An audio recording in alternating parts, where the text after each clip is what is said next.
أعوذ بالله من الشيطان الرجيم. بسم الله الرحمن الرحيم.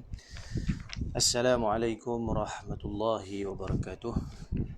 إن الحمد لله والصلاة والسلام على رسول الله وعلى آله وصحبه ومن والاه. اللهم صل وسلم وبارك على سيدنا محمد الفاتح لما أغلق والخاتم لما سبق والناصر الحق بالحق والهادي إلى صراطك المستقيم وعلى آله وصحبه حق قدره ومقداره العظيم أما بعد. Alhamdulillah, pertamanya dan selamanya marilah sama-sama kita bersyukur pada Allah Subhanahu Wa Taala atas segala nikmat yang telah diberikan oleh Allah Taala, yakni nikmat daripada kita mula hidup daripada pagi sehinggalah pada saat ini.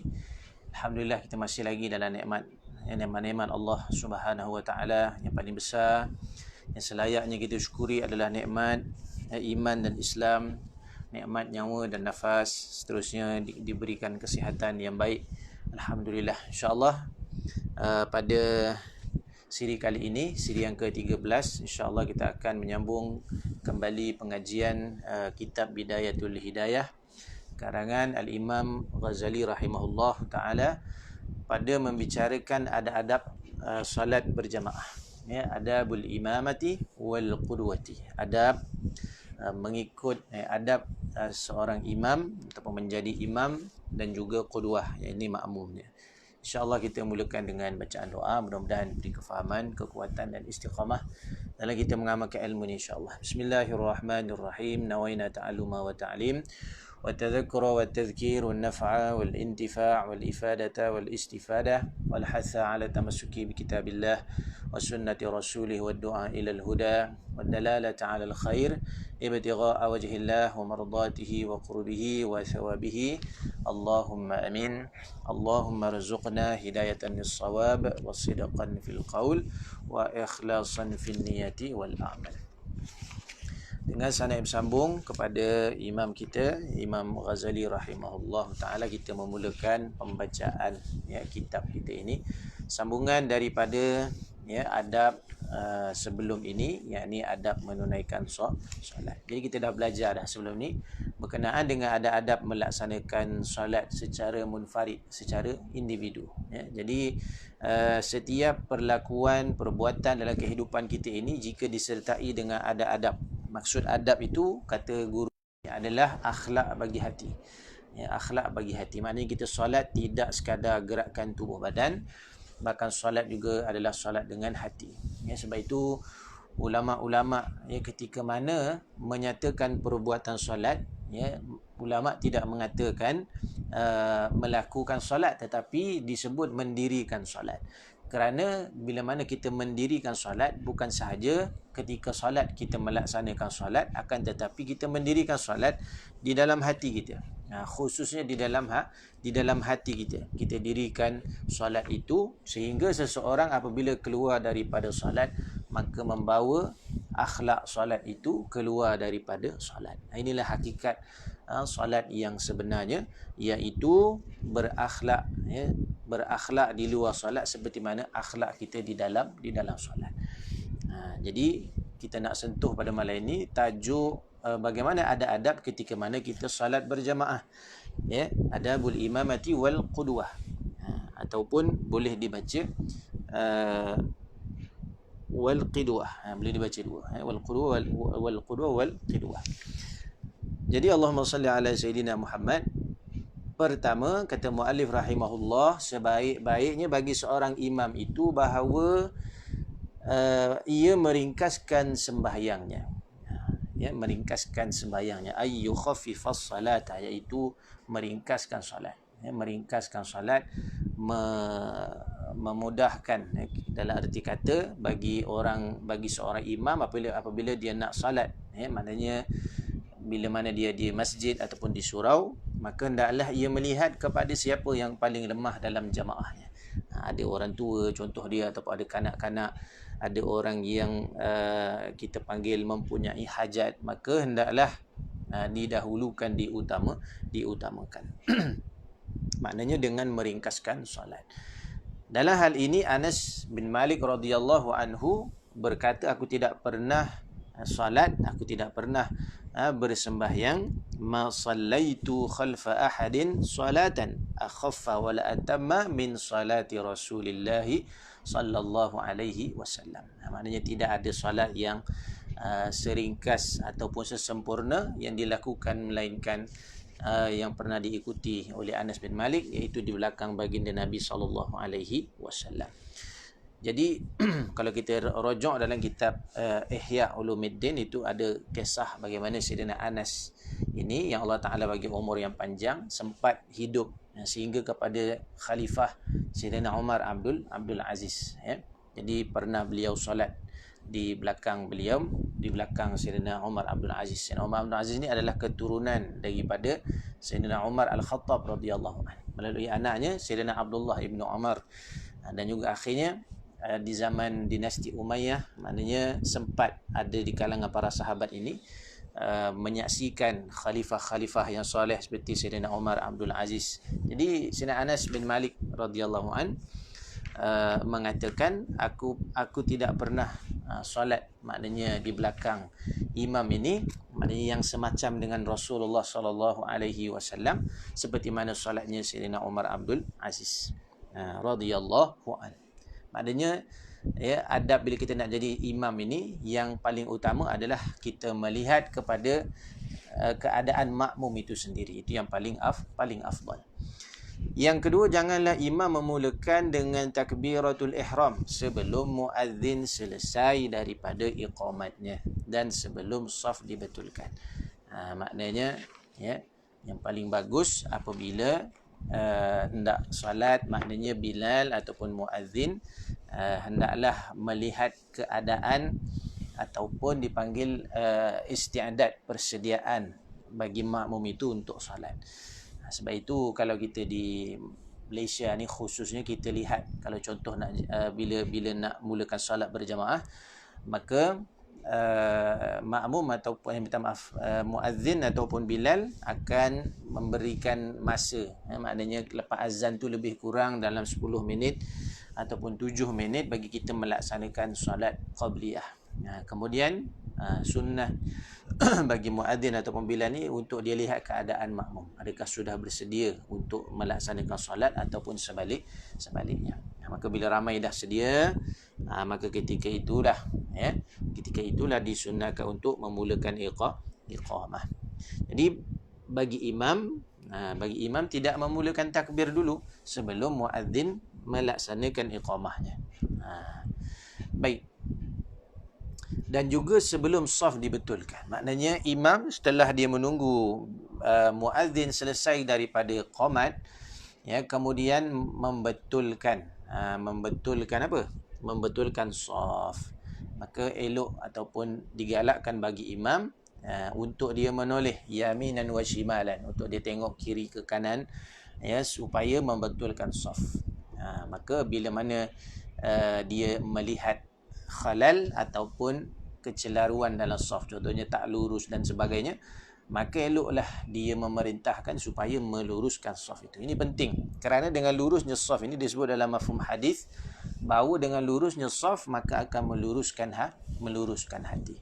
Ini satu sunnah yang jangan ditinggal. Ya, maknanya sebelum imam mengangkat takbir, pastikan saf yang makmum, ya, maknanya makmum salat itu telah pun lurus. Baik. Yang ketiga, adabnya imam hendaklah mengangkat suaranya dengan takbir. Maknanya mengangkat ini bil jahri, dengan suara yang kuat, suara yang lantang. Maknanya suara itu keluarlah bunyi. Kalau dia menggerakkan bibir, bacaan yang didengar dengan sendiri sahaja dipanggil bacaan yang sir, ya. Bacaan sir. Jadi bacaan sir adalah bagi makmum. Jadi imam sahaja yang membaca jahar, dan makmum pula jangan mengangkat suaranya kecuali sekadar untuk mendengar akan dirinya sendiri. Jadi kebanyakan kita, khususnya jemaah muslimin, bila dia salat macam dia pun imam juga. Jadi kita ni makmum, jadi kita kena jaga adab-adab ini, dan hanya disunnahkan untuk makmum untuk dia jahar. maknanya menguatkan suara ketika takbir, iaitu ketika salat sunat 2 hari raya itu sahaja. Ketika imam menyebut ataupun ketika imam melafazkan Allahu Akbar, maka makmum pun Allahu Akbar. Ketika takbir sunat hari raya sahaja bagi makmum untuk dia menguatkan suaranya. Tetapi bagi solat fardu, maka tidak disunatkan bagi makmum untuk dia menguatkan suaranya ataupun membaca jahar. Bahkan hendaklah dia membaca secara sir. Apa sir tadi? Iaitu dia membaca ataupun menyebut, melafazkan takbir setelah daripada imam melafazkan takbir sempurna Allahu Akbar, maka baru dia mula Allahu Akbar. Itu dalam mazhab kita, mazhab Syafi'i. Dalam mazhab Syafi'i kita tidak musyarakah dengan imam, kita tidak mengiringi imam. Kita tidak menyertai imam terus seperti mazhab Hanafi. Kita selepas daripada perbuatan imam. Sebab itu dalam hadis disebutkan apabila idza kabbara, apabila bertakbir imam itu, fakabbir, maka hendaklah kamu bertakbir. Maknanya imam selesai takbir Allahu Akbar, meletakkan tangan di dadanya, menghabiskan lafaz akbar, baru kita takbir Allahu Akbar. Itu sunnah sebenarnya. Jangan kita mengiringi imam, takut nanti kita lebih daripada imam. Begitu juga dengan setiap rukun. Dalam setiap rukun solat pun begitu. Ketika mana kita nak rokok, maka pastikan imam telah sempurna rokok Allahu Akbar, maka baru kita rokok. Jangan kita laju sangat. Kita nak pergi mana, tak lari pun rumah kita. Tak lari pun untuk imam tu kalau kita nak laju-laju. Bahkan kita jadi makmum ini, kita nak mendapat pahala yang sangat banyak. Kita nak dapat pahala yang banyak, iaitu dengan melaksanakan sunnah-sunnah mengikut imam dengan betul. Yang keempat, adabnya hendaklah berniat, hendaklah imam berniat menjadi imam supaya ia mendapat pahala berjamaah.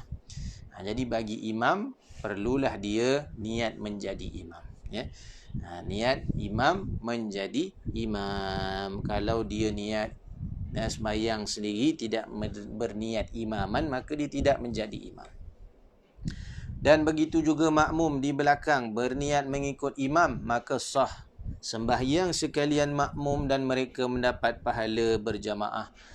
Bagi imam, sekiranya dia tidak berniat niat imam, solatnya juga sah, tetapi dia tidak mendapat pahala jamaah. Bahkan dalam beberapa keadaan imam wajib berniat imam. Antaranya dalam solat Jumaat. Ni imam kena niat imam. Itu disebut dalam kitab-kitab fiqh. Yang kelima, adabnya imam hendaklah merendahkan suaranya ketika membaca doa iftitah. Imam membaca iftitah itu dibaca sir. Allah Akbar kabira, alhamdulillah katsira, subhanallah bukratan wa asila. Ada orang tanya, ustaz, kalau kita baca sir ni, baca angin boleh tak ustaz? Angin tu maknanya jahar lah kita baca. Allahu Akbar kabira. Kita baca gitu kan, macam orang bisik-bisik. Itu sebenarnya jahar.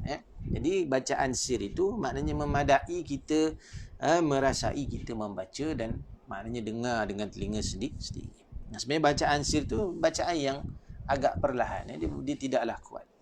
Sehingga paling jauh sir banyak orang sebelah boleh dengar tu kira memadai. Memadai. Dan seperti halnya orang yang sembahyang secara sendirian, macam kita sembahyang seorang-seorang, bacaan kita bacaan sir. Dan hendaklah imam meninggikan suaranya ketika membaca Fatihah dan surah yang selepasnya pada solat subuh, dan 2 rakaat pada permulaan solat maghrib dan juga Isya. Jadi ada dipanggil solat cerah, solat siang. Maknanya solat cerah ini, solat ketika siang, zuhur dan asar, itu tidak disunatkan jahar bagi imam pada rakaat. Tetapi pada solat gelap, yang maknanya subuh, maghrib dan isyak, maka disunnahkan. Apa hukumnya sekiranya saya meninggalkan jahar ini, ustaz? Kita buat sembahyang subuh, sembahyang maghrib, sembahyang isyak, sembahyang berjamaah, sama macam zuhur dan asar. Apa hukumnya? Hukumnya makruh. Kita kena faham, bila dalam fiqh ni meninggalkan yang sunnah hukumnya makruh. lawan kepada sunat, hukumnya adalah makruh. Jadi jangan ditinggalkan. Baik. Dan begitulah pula orang yang solat sendirian, dan hendaklah imam meninggikan suaranya dengan perkataan amin. Pada mana-mana rakaat yang dituntutkan meninggikan suaranya dalam bacaan, dan hendaklah makmum menyertai imam meninggikan suara dalam bacaan amin dengan tidak terkemudian. Jadi memang seeloknya bila mana kita nak amin ini, eloklah menyertai imam bersama dengan imam. Bila imam ketika imam habis sahaja daripada membaca Fatihah, itu disunahkan saktah. Ada beberapa tempat dalam solat ni disunahkan saktah, maknanya berhenti seketika. Berhenti seketika sekadar kita nak mengambil nafas yang baru, ataupun sekadar 2 harakat. Kita berhenti kan, saktah kan hukum dalam tajwid seperti 2 harakat seketika. Ghairil maghdubi alaihim waladdallin, berhenti, sunnah hukumnya saktah itu. Ambil nafas amin. Ini imam habis waladdallin, ni makmum terus amin. Jadi kurang menepati sunnah. Sepatutnya apa? Pembetulan pada muka surat. Saya guna kitab lama. Kitab baru betul lah tu 89. Saya guna kitab lama. Kitab lama ni muka surat 96. Kitab yang saya sediakan dalam PDF tuan-tuan dalam PDF yang ada di Facebook. Kitab baru muka suratnya berbeza. Yang warna ungu tu muka suratnya berbeza. Baik. Terima kasih makluman. Baik. Jadi begitu ketika Allahumma salli ala sayyidina Muhammad bagi seorang imam, ketika mana seorang imam tu dia habis saja membaca Fatihah, maka hendaklah dia berhenti seketika, saktah lah. Amin. Bila habis amin juga sunat untuk dia saktah, diam seketika. Kemudian tarik nafas, baru membaca surah. Bahkan disunahkan untuk berhenti seketika setelah mana membaca basmalah. Yang keenam, hendaklah imam berdiam sekejap selepas membaca suratul Fatihah untuk mengambil nafasnya. Ini kita dah sebut tadi. Dan hendaklah makmum mengambil peluang masa berdiam imam ini membaca Fatihah. Sebab itu bagi makmum, Allahumma salli ala sayyidina Muhammad, bagi makmum yang muwafiq. Apa dia makmum muwafiq? Makmum muwafiq ini, makmum muwafiq adalah mereka yang Allahumma salli ala sayyidina Muhammad dapat menyertai imam sehingga habis Fatihah imam. Ini maksudnya makmum muwafiq. Dan makmum yang masbuk, iaitu yang terlepas daripada Fatihahnya imam. Maknanya imam waladdallin, imam amin, dia baru masuk, maka dia masbuk. Jadi apa beza muwafiq dan masbuk ni? Dari segi hukum juga berbeza, dari segi pahala jauh berbeza. Sehingga kata ulama, orang yang muwafiq pahalanya dengan masbuk jaraknya langit dan bumi. Maknanya ada perbezaan. Orang yang menunggu solat, dia punya pahala berbeza. Orang yang Allahumma salli ala Muhammad bersama dengan imam takbiratul ula, pahalanya berbeza. Jadi tiap-tiap daripada keadaan bagi orang yang muwafiq dan masbuk itu berbeza. Jadi dalam bab membaca Fatihah, dalam kitab fiqh tu disebut, bagi makmum yang muwafiq, hendaklah dia menyempurnakan Fatihahnya, wajib hukumnya bagi makmum. Bagi makmum yang muwafiq, hendaklah dia menyempurnakan Fatihah. Maka ketika imam saktah tadi, maknanya imam berhenti seketika selepas menyebut amin, maka ketika itulah bagi makmum memulakan Fatihah dia pada tiap-tiap rakaat. Jadi bagi makmum dalam mazhab Syafi'i, setiap makmum itu wajib menghabiskan Fatihahnya sekira-kira dia ini orang yang masbuk. Bagaimana ustaz sekiranya saya baca Fatihah tak habis lagi, imam dah rukuk? Bagi masbuk wajib dia habiskan, sehingga panjang imam itu sehingga boleh menjangkau kepada rukun panjang yang ketiga. Rukun panjang yang ketiga. Apa dia rukun panjang? Rukun panjang, berdiri betul rukun panjang, rukuk rukun panjang, sujud rukun panjang. Ya. Jadi bagi seorang yang muafiq yang dia baca Fatihah masih belum selesai, kalau imam masih rokok, dia masih lagi boleh sempurnakan Fatihah. Imam i'tidal masih boleh sempurnakan Fatihah. Itu kita jangan lupa tu. Ya, sampai bila? Sampai sujud yang kedua. Maknanya rokok sekali rukun panjang. Sujud yang pertama 2 rukun panjang. Sujud yang ketiga 3 rukun panjang. Maka jangan sampai imam bangun daripada sujud itu. Jadi tak adalah di kalangan kita yang baca Fatihah selambat itu. Maknanya paling-paling pun imam rokok, kita masih dalam Fatihah, maka bagi makmum yang muafiq wajib dia habiskan. Ingat yang muafiq wajib. Bagi yang masbuk, sunat dia habiskan. Itu beza dia. Yang masbuk sunat dia habiskan. Ya. Kalau dia muafiq, dia tak habis, apa dia nak buat? Contoh dia terus ikut imam kan, dia tak habis. Sebab Fatihah ni rukun. Jadi setelah imam memberi salam, hendaklah dia menambah serakaat. 1 rakaat ditambah. Dia kena faham ni hukum ni. Sebab kadang-kadang kita bila jadi muafiq pun kita tak faham apa hukum bagi muafiq. Saya ulang semula, orang yang muafiq, orang yang takbir dengan imam dan dia sempat bersama dengan imam sehinggalah imam selesai Fatihah. Maknanya dia masuk, imam tengah ihdina, dia masuk, maka dia muafiq. Tapi selepas imam waladhdallin dia masuk, dia masbuk. Itu perbezaan dia. Ada orang dia salah membezakan. Katanya kalau muafiq ni sempat rokok dengan imam, itu sempat mendapat rakaat dengan imam. Itu beza dia. Tapi bila kata bab Fatihah ini, dia ada hukum dia yang tersendiri. Bagi yang masbuk, yang telah terlewat masuk selepas daripada Fatihah imam pada rakaat pertama, maka sunat dia menyempurnakan Fatihah. Kalau dia tak sempurna Fatihah, ya, maka dia mesti ikut kepada imam. Maknanya imam tu kalau dah rokok, ya, maka jangan lebih daripada 2 rukun. Imam i'tidal, sekali imam sujud, dia masih belum sempurna Fatihahnya, maka dia ditakuti boleh membatalkan kemakmumannya. Maknanya dia tidak masuk dalam salat berjamaah. Itu bezanya masbuk dan juga muafiq. Allahumma salli ala sayyidina Muhammad. Baik, boleh faham ya? Saya nak terangkan dalam online ni payah sikit ya. Jadi benda ni kena mengaji, kena berdepan untuk kita terangkan beza antara muafiq dan juga makmum. Taib, adab yang keenam tadi kita sebut ya. Imam berdiam seketika. Jadi ketika imam diam tu makmum membaca Fatihah. Bila imam nak baca surahnya? Bila imam nak baca surahnya?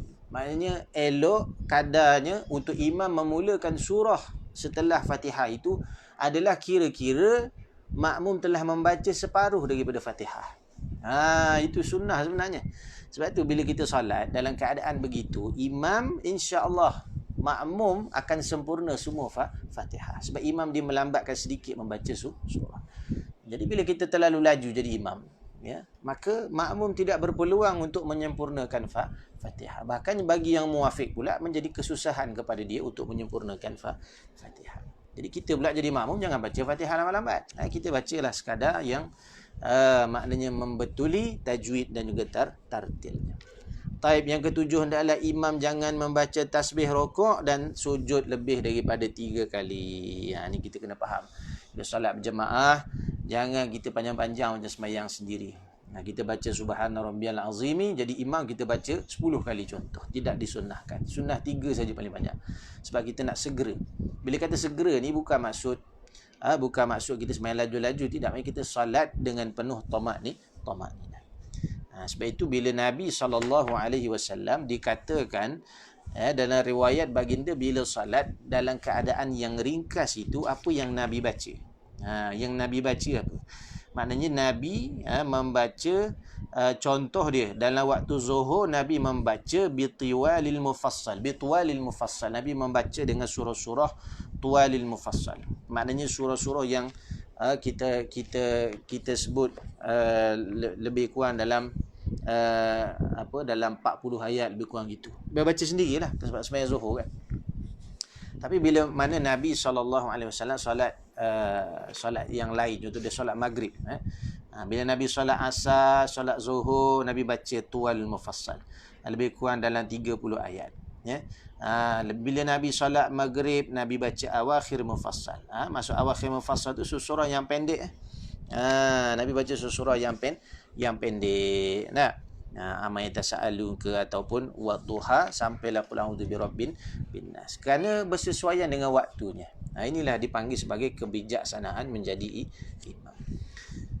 Dan juga bacaan tasbih tidak lebih daripada 3 kali dan jangan lebih ketika membaca tasyahud awal daripada perkataan Allahumma salli ala sayyidina Muhammad. Jadi ketika tahiyat awal, tasyahud awal, kita baca Allahumma salli ala sayyidina Muhammad ataupun wa ala alih. Kita baca setakat itu sahaja. At-tahiyyatul mubarakatuh salawatu thayyibatu lillah. Assalamualaikum ayuhan nabiy wa rahmatullahi wa barakatuh. Assalamu alayna wa ala ibadillah salihin. Asyhadu an la ilaha illallah wa asyhadu anna Muhammadar Rasulullah. Allahumma salli ala sayyidina Muhammad.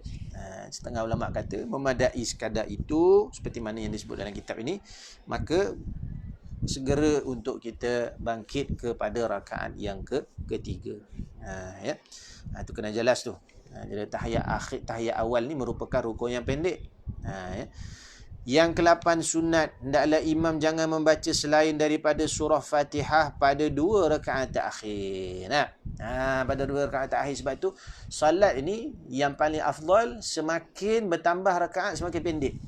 Itu kata guru kami, Fadilatul Syekh Syekh Yusri Hafizahullah. Maknanya kita salat ni sebenarnya makin cepat. Rakaat pertama panjang sikit, rakaat kedua pendek sikit, rakaat ketiga lagi pendek, rakaat keempat lagi pendek. Begitulah keadaan solat baginda sallallahu alaihi wasallam. Jadi bagi imam, rakaat ketiga dan keempat baca Fatihah saja. Maknanya baca Fatihah secara sir, dan janganlah ia suka memanjangkan bacaan seperti doa di dalam tasyahud akhir selepas ia membaca tasyahud yang wajib dan selawat ke atas Nabi sallallahu alaihi wasallam. Sebab tu Nabi ajarkan doa ketika habis kita membaca tahiyat, kita baca doa ringkas. Allahumma inni a'udzubika min adzabil qabri wa na'udzubika min adzabin nar wa min fitnatil mahya wal mamat wa min fitnatil masiihid dajjal. Itu cukup doa sekadar itu antara waktu yang mustajab doa setelah daripada membaca tahiyat akhir. Kemudian selawat kepada Nabi sallallahu alaihi wasallam ataupun dengan terus memberi salam. Taib. Yang ke-9 adabnya, hendaklah imam berniat ketika memberi salam itu akan mengucap salam kepada ahli jamaah dan ahli jamaah pula berniat dengan salam itu menjawab akan salam imam. Sebab itu dalam solat, sebenarnya salam kita itu adalah menjawab salam imam. Sebab tu ada orang kata, kalau imam bagi salam dalam solat, bolehkah kita jawab? Itulah jawapan dia. Itulah jawapan kita. Tapi kita tidak menjawab dengan Waalaikumsalam ya imam, tak ada. Kita menjawab juga dengan Assalamualaikum warahmatullahi wabarakatuh. Atau Assalamualaikum warahmatullahi. Dan sunat bagi imam ketika itu untuk dia berniat tahallul. Ini bukan tahallul dalam haji umrah tu. Tahallul maknanya untuk keluar daripada salat. Sunat dia berniat nak keluar daripada salat. Atau jelas, maknanya salam bagi makmum itu adalah jawapan kepada salam imam. Sebab salam kan kena dijawab. Salam tu kena dijawab kan. Jadi itu sebagai jawapan. Dan juga Allahumma salli ala sayyidina Muhammad. Adab yang ke-10 adalah imam duduk sekejap, duduk sebentar setelah selesai daripada salamnya, dan hendaklah dia menghadap kepada makmum dengan mukanya. Kalau dalam mazhab kita, mazhab Syafi'i, maknanya kita ini disunnahkan untuk apa? Disunnahkan untuk mengkanankan imam. Mengkanankan imam dan sebelah kiri adalah kiblat. Ini bagi imam. Makmum tak perlu buat. Disunat bagi imam sahaja. Maknanya dibuat di semua masjid begitulah. Kecuali di masjid Nabi SAW disunnahkan untuk kita mengkanankan mihrab Nabi SAW dan menghadap ke maqam Rasulullah SAW. Itu sunnah. Jadi kita sembahyang kat masjid tempat kita, biasa kan tengok imam. Dia tengok imam toleh ke mana? Toleh. Imam akan menghadap ke sebelah kanan. Itu sebenarnya adalah sunnah. Bahkan dalam mazhab yang lain juga disebutkan menjadi apa maknanya, menghadap seluruh. Maknanya imam menghadapkan wajahnya dan tubuhnya seluruhnya ke arah makmum. Baik, ini disebutkan tentang adab, tentang ada adab bagi seorang imam ketika mana dia selesai daripada salat. Dan disunnahkan ketika imam duduk seketika itu membaca istighfar, Allahumma ajirna minan nar, kemudian Allahumma antas salam wa minkas salam. Itu suatu sunnah. Maka jangan ditinggal, kerana setiap daripada itu ada hadis-hadisnya dan ada fadilat-fadilatnya. Jadi kadang-kadang hari ni semua nak cepat maka sunnah-sunnah tu ditinggal. Bila benda-benda kecil kita tinggal, maka rahsia-rahsia daripada zikir-zikir ahli ulama ni kita tidak dapat. Rugilah. Sebab zaman sekarang zaman mi segera, semua nak cepat. Sembahyang lepas sembahyang pun nak cepat. Maknanya dunia kita terlalu banyak. Lepas sembahyang terus je dengan urusan kita.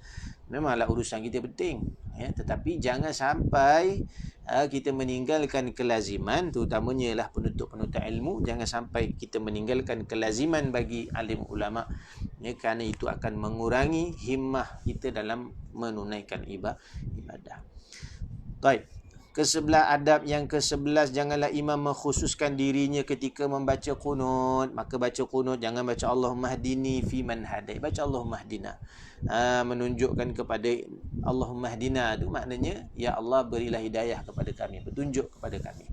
Maksudnya memberi petunjuk kepada kami itu apa? Iaitu Allahumma salli ala sayyidina Muhammad, supaya Allah tunjukkan kita semua. Doa ni bukan untuk munfarid individu saja, tapi untuk jamaah. Nahnu kan, Allahumma hdina itu nahnu, kami. Fi man hadait, wa afina fi man afait.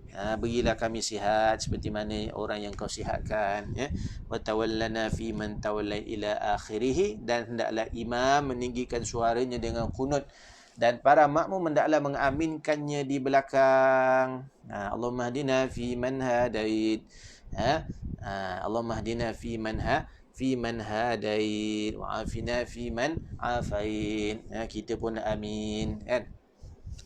Dan janganlah mereka mengangkat tangan ketika berkunut, kerana perkara itu tidak sabit daripada perbuatan Rasulullah sallallahu alaihi wasallam. Ini menurut satu pendapat oleh Imam Ghazali rahimahullah.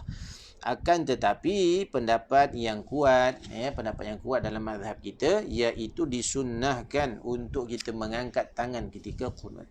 Sebab itu kita boleh lihat dalam mazhab Syafi'i sendiri pun ada perbezaan pendapat. Walaupun Imam Ghazali mengatakan pendapat ini lemah, tetapi di sisi mazhab di sisi ulama-ulama kita ashabus Syafi'i, maknanya ulama-ulama lain dalam mazhab Syafi'i mengatakan sunat mengangkat tangan itu pendapat yang kuat. Sebab itu kita guna pendapat mengangkat tangan ketika mana membaca qunut.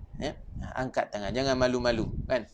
Jangan malu-malu. Kalau kita sembahyang di Masjidil Haram, Masjid Nabawi, orang Arab dia tak angkat tangan, kita angkat tangan, tidak jadi masalah, kerana kita masih pegang dengan mazhab kita.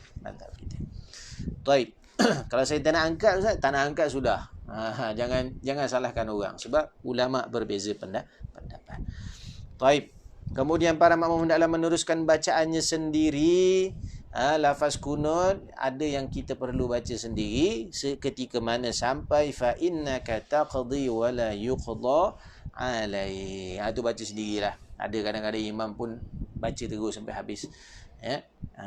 Ada sebahagiannya baca sampai separuh, tidak jadi masalah. Tidak jadi masalah.